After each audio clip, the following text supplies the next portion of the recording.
예수를 만나고 이방인인 디도가 예수를 만나고 얼마나 변화된 삶을 사는가, 구원의 삶을 살고 있는가를 그들의 눈앞에 증명해 보이고 싶었던 겁니다.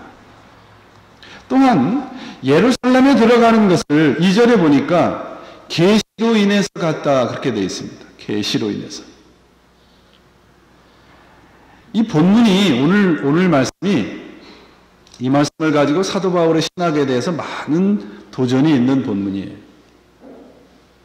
그것까지 설명할 시간은 없지만 어떻게 서로 논쟁이 벌어지는가 하면 사도 바울이 예루살렘에 올라간 것은 오늘 본문에 나오는 것처럼 유명한 사도들에게 인정도 받고 사도로서 인정을 받기 위해서 갔다라고 하는 모함이 있었어요. 사도 바울은 계시로 인해서 갔다라고 하는 얘기는 내가 거기 예루살렘에 올라가서 사도들을 만나고 그들에게 인정받고 그들과 밀접한 관계를 맺어서 좋은 자리에 가려고 하는 거 아니다라는 거예요. 계시로 인해서 곧 오직 내가 전하는 복음만을 올바로 전하기 위해서 예루살렘에 올라갔다는 겁니다. 오늘 본문을 자세하게 이야기하기 위해서는 사도행전 15장을 여러분들이 읽으셔야 됩니다. 사도행전 15장을 보시면 오늘 본문의 이 내용이 아주 자세히 기록이 되어 있습니다. 왜 사도 바울이 예루살렘에 올라갔는지. 교회가 대대로 지금까지 교회 안팎으로 공격을 받고 있는 게 세 가지입니다.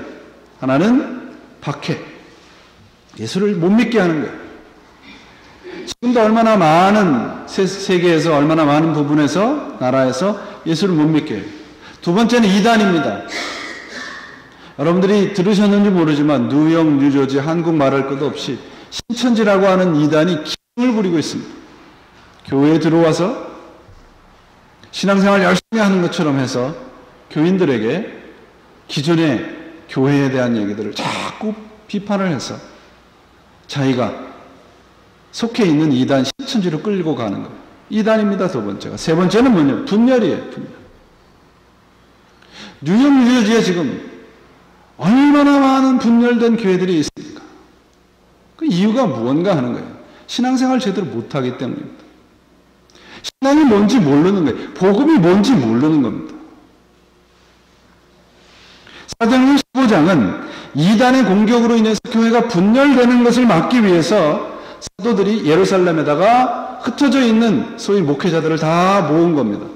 그래서 올바른 복음이 뭔지, 기준이 뭔지를 전하고 있는 겁니다. 이단이 뭔가요?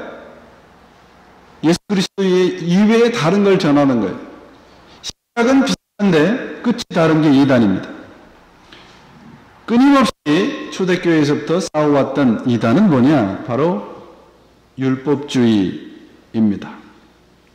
바울과 바나바 사도행전 15장에 보면 이 두 사람의 열정적인 전도와 선교로 인해서 이방인들이 예수님을 그리스도로, 주님으로, 구세주로 받아들이기 시작을 했고 기적이 일어났습니다. 그들의 삶이 변하고 그들이 예수 그리스도에게 헌신하는 일들이 일어났습니다.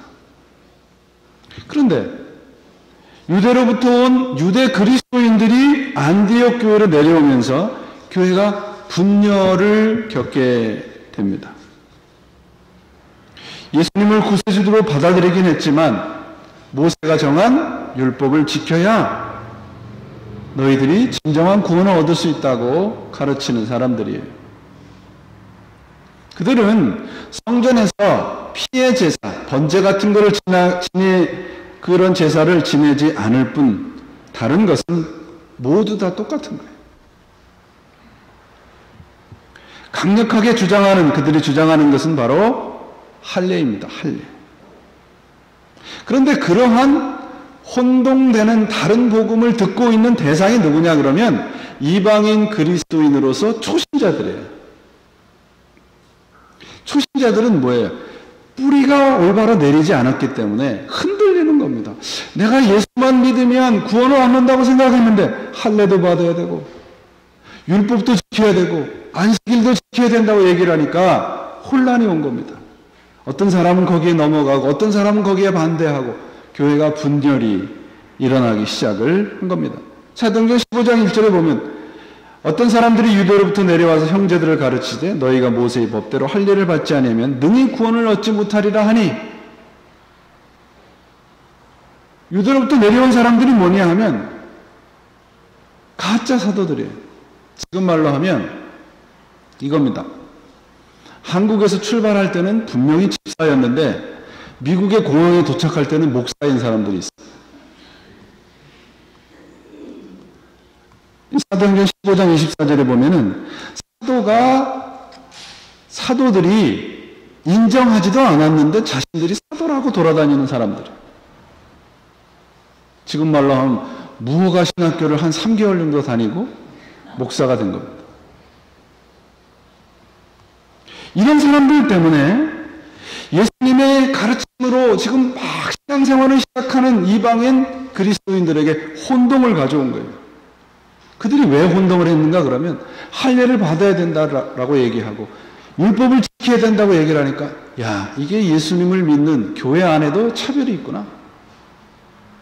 교회 안에도 좋은 차를 타고 와야 되고 교회 안에도 뭐 지위가 있어야 되는구나. 예수님 안에는 차별이 없는 줄 알았더니 차별이 있구나. 이렇게 혼동을 하기 시작을 한 겁니다. 유대인들이 주장하는 것은, 유대 그리스도인들이 주장하는 것은 뭐냐면 그리스도만으로, 예수님만으로 충분치 않다는 거예요. 예수를 믿는 것만으로는 뭔가 부족한데 그걸 채워줄 수 있는 게 뭐냐? 율법이다. 할례를 받는 거다. 여러분, 할례가 뭐예요? 할례라고 하는 것은 말뜻 그대로 남성의 성기의 표피를 잘라버리는 겁니다. 그 상징적인 의미는 뭐냐 하면 내가 나를 주장하지 않겠습니다 라고 하는 상징의 의미입니다. 내 의를 주장하지 않겠다는 의미가 할례예요. 그 의미를 잊어버리고 그들은 할례를 받았다는 사실만을 가지고 이방 그리스도인들을 차별하기 시작을 한 겁니다. 오늘날도 마찬가지로 이 율법주의가 교회 안에 있습니다.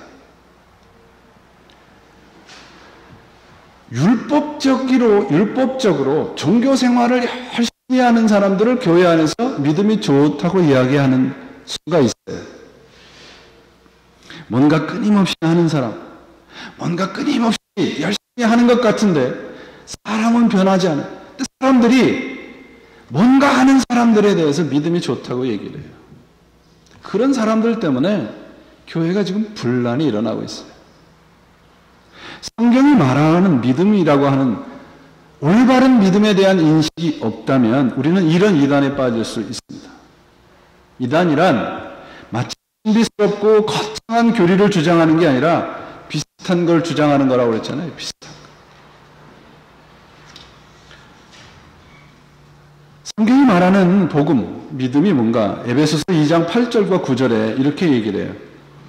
쉬운 번역으로 제가 여러분들에게 읽어드립니다. 여러분은 믿음을 통하여 은혜로 구원을 얻었습니다. 이것은 여러분에게서 난 것이 아니요 하나님의 선물입니다. 행위에서 난 것이 아닙니다. 그러므로 아무도 자랑할 수 없습니다.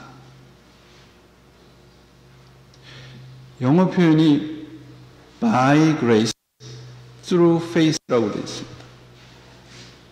by grace through faith.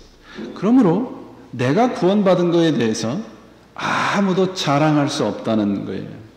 믿음은 은혜고 하나님의 선물입니다. 내 열심, 내 행위로 말미암은 것이 아니에요.